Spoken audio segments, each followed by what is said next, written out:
Salut à toi l'internaute, bienvenue à celui qui vient de cliquer sur cette vidéo.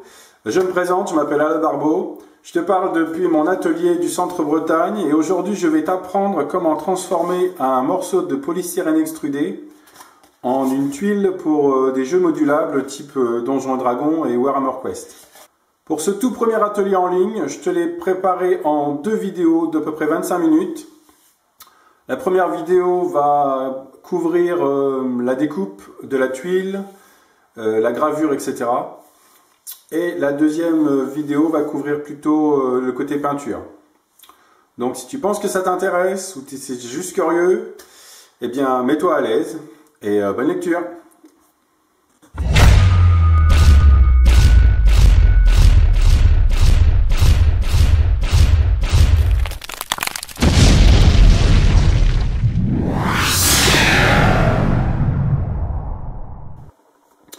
Donc si tu connais pas Donjons & Dragons, HeroQuest ou Warhammer Quest, en fait c'est un jeu de plateau qui se joue avec des figurines. Et donc c'est un peu comme un jeu de rôle en fait. Tu as des aventures qui se passent dans des donjons. Et donc tu as des héros qui sont là, ils ont une mission, trouver un trésor ou tuer un grand méchant. Et donc ils visitent les donjons, cherchent des pièces, parfois ils passent par des portes, tu vois, comme ça. Et découvrent des trésors, tombent sur des monstres, ils se battent. Donc le jeu que je suis en train de te montrer là, c'est un plateau d'HeroQuest que je suis en train de refaire avec des pièces complètement modulables. Tu vois, tout bouge. Donc tu peux faire le donjon que tu veux ou reproduire le plateau d'HeroQuest. Donc ce qu'on va voir aujourd'hui, c'est ça. Donc ce qu'on va faire sur cette vidéo là, c'est que avec ce petit template, ce petit patron, on va déjà le faire en papier parce que ça va nous permettre de voir que ça rentre bien dans la pièce, parce que tu vois, elle est une forme assez spécifique. Donc on va découper la pièce, ensuite on va graver dessus tous les petits détails. Ok. Et après, pour la prochaine vidéo, la deuxième partie, on va la peindre pour qu'elle ressemble à la couleur qu'on a besoin, quoi. Donc pour reproduire ce plateau, il y a plusieurs choses que tu vas avoir besoin. L'élément principal, polystyrène extrudé. Donc polystyrène extrudé, c'est ce polystyrène qui sert à l'isolation dont on ne trouvera pas dans les magasins d'art. Hein. Ça, tu trouveras ça dans les magasins de bricolage, genre bricomarché, des trucs comme ça. C'est ce polystyrène qui est bien, tu vois, qui est lisse. C'est pas le polystyrène avec les grosses billes blanches, ça c'est du polystyrène expansé. Celui-ci est plus compact, ce qui permet de vraiment, tu vois, le moindre marque que tu vas faire avec un crayon, ça va tout de suite garder les marques. Donc tu as besoin de ça coûte pas bien cher, hein, tu en as pour 4 euros, autour de 4 euros pour avoir une plaque qui fait 1 mètre, je crois que ça fait 1,20 m sur 84, un truc comme ça. Celui-ci fait 2 cm d'épaisseur, ce que j'ai trouvé assez bien pour faire mon plateau. Donc tu vas avoir besoin de ce polystyrène. Tu vas aussi avoir besoin d'une équerre. Une équerre en fer, pourquoi? Parce que quand tu vas couper avec le cutter, ça évite de déformer l'équerre. Si tu fais avec l'équerre en plastique, il y a des chances qu'il y ait des morceaux de plastique qui partent au fur et à mesure que tu coupes, et ça c'est pas très bon. Une équerre en fer c'est beaucoup mieux. Le cutter, un cutter avec une lame neuve, sinon ça dégomme tout le côté quand on va couper. Ça va faire assez crado, un peu comme là d'ailleurs. Tu vois, ça c'est avec une... ça va très bien. Voilà, tu vois, ça le bout là, le cutter a commencé à être un peu fatigué. Donc du coup, au lieu d'avoir quelque chose d'assez propre sur les côtés, tu as quelque chose qui pète de partout et ça c'est pas bon. Donc le cutter, bien taillé. Tu vas avoir besoin d'un crayon pour marquer les choses, tes mesures, etc. Mais aussi sculpter dans le polystyrène quand on va arriver à faire les textures. Tu vas aussi avoir besoin d'une petite boule en aluminium que tu vas faire avec du papier alu. Hein. Tu peux prendre du papier alu, tu la mets en boule. Ça va aider à faire la texture sur le polystyrène. Tu vas avoir besoin de vernicole. Vernicole tout simple, hein, sauf que dedans tu mets de la peinture noire. Ce qui va permettre de voir où tu as mis du vernicole et là où tu n'en as pas mis. En fait, hein, c'est aussi simple que ça. Et ça fait une première couche. Une première couche sur le polystyrène. Donc ça aide, comme je te le disais tout à l'heure, à protéger ton polystyrène. Et ensuite, tu as besoin de peinture. Donc moi, j'utilise de la peinture acrylique toute simple. Hein. Ça, c'est de la peinture déco et puis des pinceaux voilà. Voilà ce que tu as besoin. Ensuite on passe à la découpe. Donc quand tu as un projet comme le mien où toutes les pièces doivent bien rentrer les unes dans les autres, ce qui est primordial à faire, c'est un petit patron, un template comme ça, ce qui permet, comme on a vu tout à l'heure, de bien vérifier qu'il rentre là où il est censé rentrer, parce que cette pièce a une forme un peu à part quand même. Et du coup, ça te permet, comme là où il reste quand même pas mal de chutes, voir dans quelle chute tu vas pouvoir mettre cette pièce. Comme là, par exemple, je vois qu'elle rentre pas très bien ici. Hop, je vais la tourner ici. Donc là, toi, je vais pouvoir la mettre là. Donc je sais que je vais pouvoir utiliser ça. J'aurais juste à retourner le morceau de polystyrène après. Donc on va rester là-dessus. Donc je vais marquer avec le crayon là où la pièce est censée être découpée. Donc ça sert aussi à ça, ça évite de remesurer une deuxième fois, parce que tu as fait toutes tes mesures sur ton papier, donc normalement c'est bon. Donc tu vérifies quand même que ça fasse bien les bonnes mesures. 15, c'est bien. C'est ça, sur 18, parfait. Donc là, tu peux retracer si tu veux. Tout à l'heure, je te disais de prendre une équerre en fer, mais là on va juste tracer. Donc une équerre en plastique, la règle en plastique, ça suffit largement. Je me rapproche de toi peut-être. Donc, boum. Oui, parce que si tu fais tes mesures directement sur le polystyrène et que tu te plantes, tu vas faire des marques. Tu vas faire des marques dans le polystyrène qui se verront après. Donc les marques qu'on veut faire, ça va être plutôt les marques qui sont faites exprès. Ce sera mieux. Voilà. Donc là on vérifie, attends, qu'on ait la bonne 12 cm, c'est bien. C'est ce qu'on veut. Parce que si c'est pas d'équerre ou si ça va pas très bien, le problème c'est que tout va se décaler sur ton plateau et ça va être un peu la cacaille. Alors ensuite, là c'est la partie là, un petit peu compliquée. Hop là. Avec le fait de travailler au cutter, c'est que là maintenant il faut découper. Alors le truc c'est que, donc sors pas toute ta lame, parce que comme tu peux voir la lame elle se tord quand même pas mal. Et donc du coup ça va se tordre dans ta découpe. Donc tu essayes de mettre juste l'épaisseur de ton polystyrène, voilà, tu bloques. Et donc ce que tu fais, donc là c'est pareil, tu vas découper. Ce qu'il faut que tu essayes, c'est pas de découper comme ça ou comme ça, parce que sinon ta découpe elle sera plus d'équerre avec le reste du plateau. Toi, si tu veux pouvoir bien les coller les uns à côté des autres, les morceaux, il faut vraiment que ce soit plat. Donc tu essayes de mettre. Donc essaye pas d'enfoncer le cutter dedans et de tout faire d'un coup. Il vaut mieux faire plusieurs passes en appuyant de plus en plus fort et toujours avec le cutter le plus d'équerre possible par rapport à ton truc. Voilà. Alors ensuite, tu viens de ce côté, tu fais la même chose. Pareil, hein, tu fais attention que ça soit bien en parallèle et bien d'équerre avec le bord de ta pièce. Voilà, donc là tu as ta pièce qui est à peu près, tu vois, à peu près d'équerre. C'est un peu le truc le plus embêtant à faire si tu veux pas le mal à la machine. Plus tard je vais avoir une machine, mais bon, la machine elle coûte 135 €. Donc l'idée là c'est de te montrer un truc qui coûte pas trop cher. Donc voilà, essayer de faire des découpes. Tu vois, par exemple là ça part un petit peu sur le côté, c'est pas l'idéal. Ensuite là, le petit bout qu'on va enlever, peut-être pas forcément besoin d'une règle. Hop, tu l'enlèves.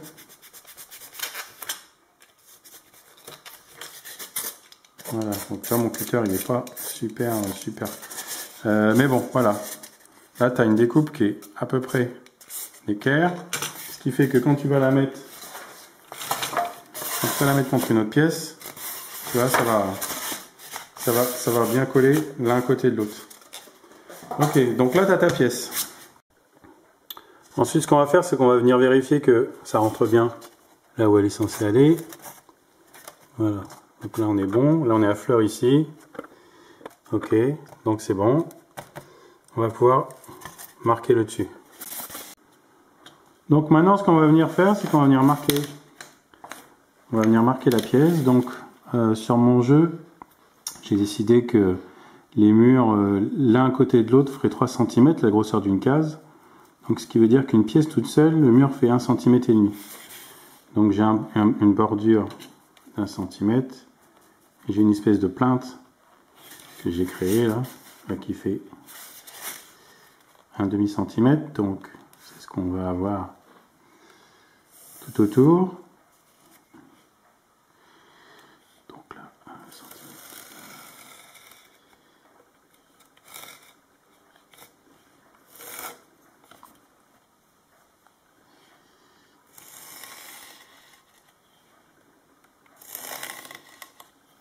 Comme ça tout le tour. Hein. Donc là, on sait qu'on va repartir par là.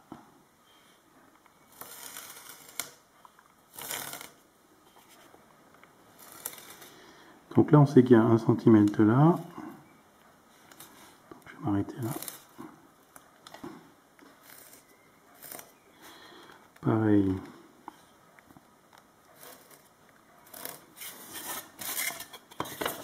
Là, je te le fais un peu à l'œil pour aller plus vite. Donc ça, tu vois, ça, cette trace-là, ça c'est une découpe d'un autre morceau que j'avais découpé avant. Ça, avec de la... Il va falloir le boucher avec de l'enduit de rebouchage. Ça se verra plus après. Donc là, on a le tour. On a l'épaisseur du mur ici et on a la plainte. L'épaisseur de la plainte que j'ai décidé. Ce qui fait 1,5 cm en tout. Quand tu as deux pièces d'1,5 cm l'une à côté de l'autre, ça te fait une épaisseur de mur de 3 cm. Et 3 cm, c'est la grosseur qu'on veut faire les carrés. Ce qui représente un petit peu les dalles, hein. Les dalles du jeu. Bon, attends, là on est dans le code barre, on voit rien du tout, donc je vais descendre un petit peu. 9, 10, 11, 12, 13, 14, 15. Ce qui permet de comme ça rester aligné avec le reste. Ok, alors.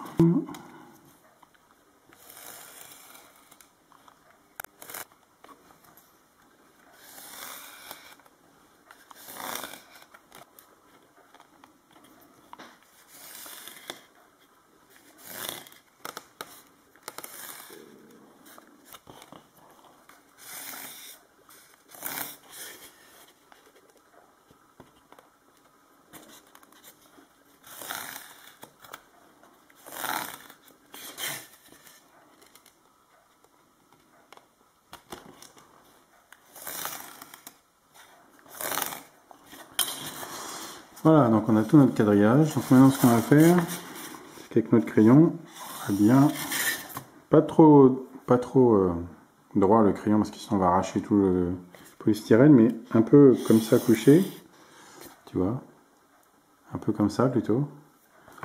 On va venir insister un peu plus dans ce qu'on vient de tracer pour agrandir un petit peu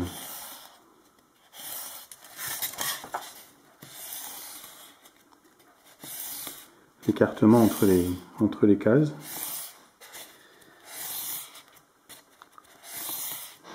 Parce qu'il faut que ça soit bien visible. Et c'est vrai que ce polystyrène a quand même tendance un petit peu à revenir. Il est un petit peu élastique quand même, donc il a tendance à se refermer un petit peu, donc il vaut mieux exagérer un petit peu.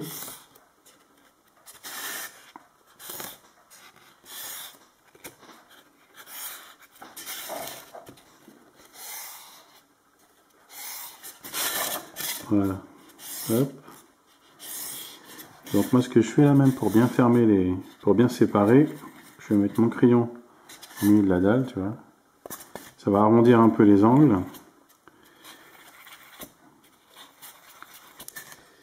Et ça va bien les séparer chaque carré. Même chose d'abord.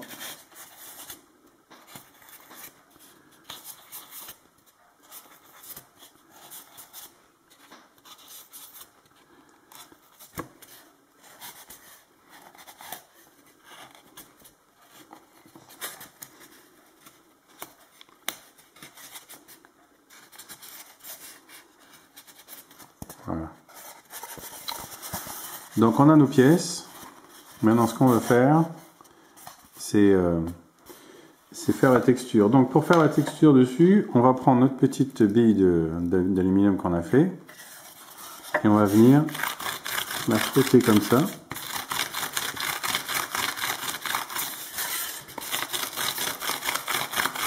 Ce qui va créer une irrégularité. Ça se voit beaucoup. Voilà.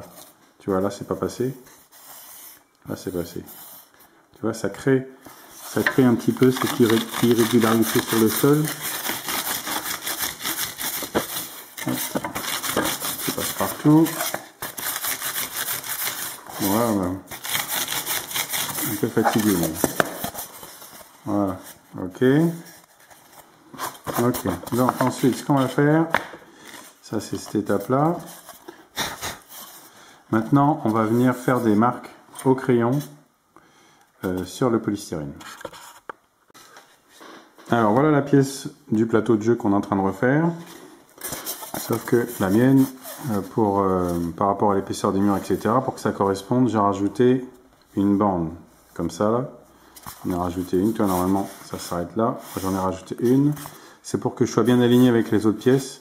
À cause de cette épaisseur de mur là, je suis obligé d'agrandir d'un rang mon plateau, mais c'est pas très grave, ça fait plus de place pour jouer. Donc là maintenant ce qu'on va faire, c'est qu'on va reproduire ces petits designs. Donc on va se mettre au milieu.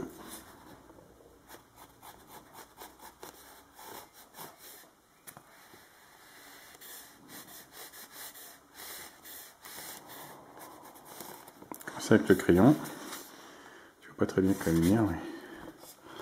Donc tu pourrais, pour que ça aille plus vite, tu peux marquer le milieu et tout faire d'un coup.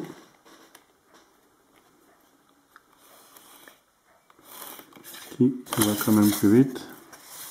Et tu peux faire la même chose avec le milieu là, le milieu là.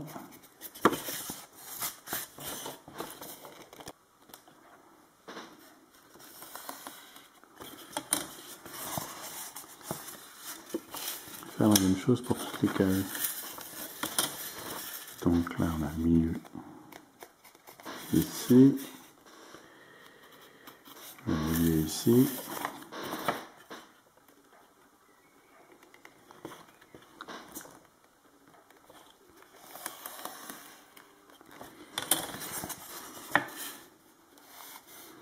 Oups, alors tu vois là j'étais un peu vite, j'ai fait le trait à côté, ça va se voir. Donc essayez d'éviter, c'est pas catastrophique, on va essayer d'éviter. Donc là ce qu'on cherche à faire, c'est de sculpter chaque case, et ce qu'il faut pas, c'est que les petits carrés qui sont là dominent, soient aussi profonds que ceux-là en fait, parce que il faut que quand on voit la pièce en entier, on continue à bien distinguer chaque carré là, parce que c'est avec ça qu'on se déplace dans HeroQuest par exemple. Donc c'est important de les voir. Il ne faut pas que ça gêne. Donc ces là vont être moins profonds que le gros carré qui est autour. Okay, donc il faut qu'ils soient présents, et ils seront mis en valeur avec la peinture. Mais il faut quand même que le carré qui est autour soit plus fort. Voilà. Donc on va faire toute la pièce comme ça. Et je te reprends dès qu'on a fait ça.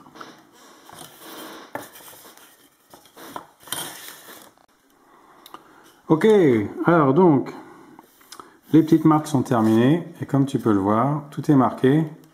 Mais on voit quand même les grosses cases. Les cases qui vont se servir pour se déplacer mieux que les petites. Donc l'idée c'est ça. Ensuite, ce qui vient, c'est tous les cracks. Parce que bon, l'idée c'est de reproduire de rester fidèle au plateau d'HeroQuest, c'est le but du projet. Donc il faut essayer de reproduire toutes les petites marques. Je vais faire un zoom. Voilà. Tu vois là, toutes ces petites marques là, on va les reproduire avec le crayon bien pointu. Hop. Donc tout ce que nous on va avoir en plus en fait, c'est une rangée en plus, parce que j'ai fait une rangée de plus. Donc on va prendre de en haut et puis on va venir marquer.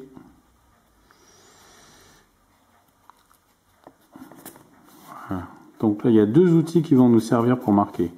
Il y a celui-ci qui va nous servir pour pour les choses assez fines comme celui-ci où c'est craqué comme ça, tu vois. Tu vois, ça marque. Là, c'est assez fin. Et si on veut, comme là, tu vois, sur le... Hop là, j'ai été un peu trop loin. Là, tu vois, ici, on a cette impression où c'est un peu plus creux dans le trou. Donc, il y a un outil qui est pas mal pour ça. C'est un outil tout bête. C'est le stylo bille. Donc, le stylo bille, tu vas venir t'en servir comme un stylo bille normal, en appuyant un petit peu. Et ce qui fait que le polystyrène va se tasser et créer, tu vois, ça va créer un creux. Et donc en fait le niveau va descendre d'un cran grâce au stylo. Donc le stylo, avec le stylo, on va à chaque fois que le carrelage tu vois, donne l'impression d'avoir descendu d'un cran, on va venir travailler ça avec le stylo.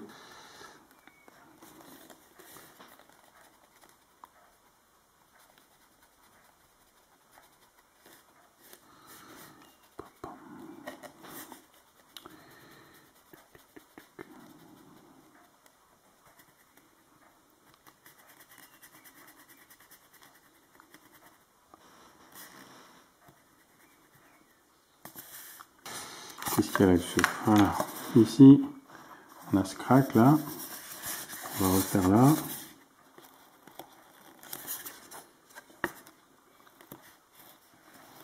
Donc celui-là, on va le faire au crayon parce que c'est juste un crack, tu vois. Donc on veut que ce soit assez fin. Il n'y a pas de différence au niveau de l'épaisseur.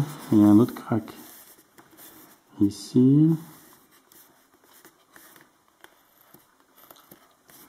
Un autre là. Après pour le dernier, on invente ce qu'on veut parce qu'il n'y est pas sur le plateau. Donc,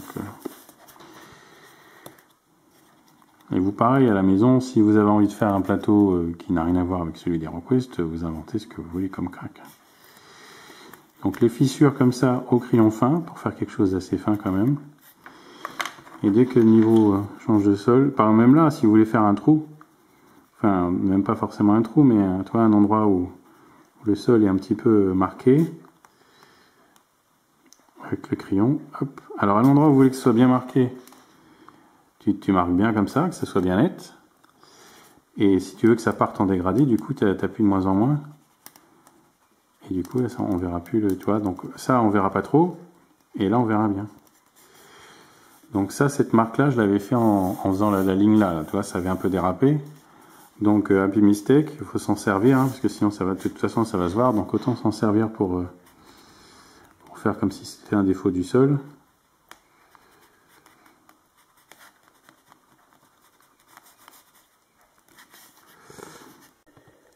Ok, donc maintenant toutes les petites crevasses et toutes les fissures ont été faites. Ce qui reste à faire maintenant sur le plateau, c'est rajouter ces petits détails. Donc on va passer au point maquette pour mettre ce petit bout de bois ici. À savoir que, comme sur le plateau où quand je passe mon doigt, il n'y a rien qui gêne, pour que je puisse mettre un meuble, un petit meuble ou une figurine dessus, on va faire la même chose avec le bout de bois. Je vous montre. Ok, donc j'ai au préalablement avec un stylo bille marqué l'emplacement des bouts de bois. Et j'ai même enfoncé un petit peu le crayon pour que il y ait que le bout de bois puisse être un peu enfoncé dans le polystyrène. De cette façon, quand on aura fini de le coller, il gênera pas en surface. Donc le bois que j'utilise, c'est du petit bout de bois qui vient du jardin. C'est mes haies en fait. Quand je les taille, je récupère les bouts de bois. Ce qui fait que du coup, je peux m'en servir soit pour faire des buissons eux-mêmes, des petits arbustes. Ça, je peux te montrer une vidéo là-dessus plus tard. Ou soit juste pour récupérer justement, voilà, j'ai besoin d'une petite branche. Donc je choisis la grosseur de la branche que j'ai besoin. Je le casse à la bonne dimension. Ensuite, je récupère un petit pinceau. Ou alors je la prends comme ça sur ma petite pince. Hop. Comme ça. Je mets ça directement dans mon pot de colle. Et boum, je la mets en place. Et ce qu'il faut que je fasse, c'est que voilà, je fasse en sorte qu'elle soit en surface, qu'elle ne dépasse pas du plateau. De cette manière, ça ne gênera pas pour jouer. Je vais en remettre un deuxième à côté. C'est un peu moins grand. Hop. Pareil, j'enlève l'écorce pour pas que ça gêne. Hop. Je mets dans la colle. Je mets dessus. Voilà. Alors, il y a d'autres petits bouts de bois. Donc là, ils sont vraiment petits. Donc ça gêne pas trop en surface. Je regarde. Je vais casser. Hop. Je mets de la colle. J'essaie de le disposer comme il est sur le plateau de jeu. Un petit bout ici.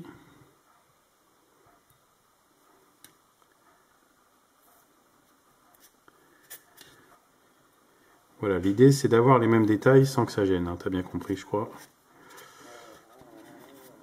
Oups. Voilà. Donc on va laisser sécher ça. Et après on va mettre... Ah oui si, il faut que je répare ce truc là aussi. Donc ça c'est pareil pour réparer. C'est pas compliqué. Hop. On va utiliser ce genre de choses. C'est de l'enduit de rebouchage, enduit de lissage. Hein. Donc ce qui est bien c'est que tu as juste besoin d'en prendre un peu avec une spatule ou whatever. Tu mets ça là-dessus comme ça. Voilà, tu peux mettre sur les côtés aussi si tu veux pas avoir la fissure sur les côtés. Lisse un peu avec ton doigt. Et en quelques secondes, ce qui avant n'était n'est plus. Voilà, c'est ainsi que se termine cette première partie de vidéo. Donc je t'invite à tout de suite aller voir la deuxième si tu veux savoir comment j'ai peint cette tuile. Si cette vidéo t'a plu, ben partage, mets un pouce en l'air si tu as appris des trucs. Si tu veux savoir, commente en dessous, pas de problème, je réponds. Et voilà, donc on continue. Pour ceux qui continuent cet atelier, ben, tout de suite. Et pour les autres, ben, à bientôt pour une prochaine vidéo. Salut!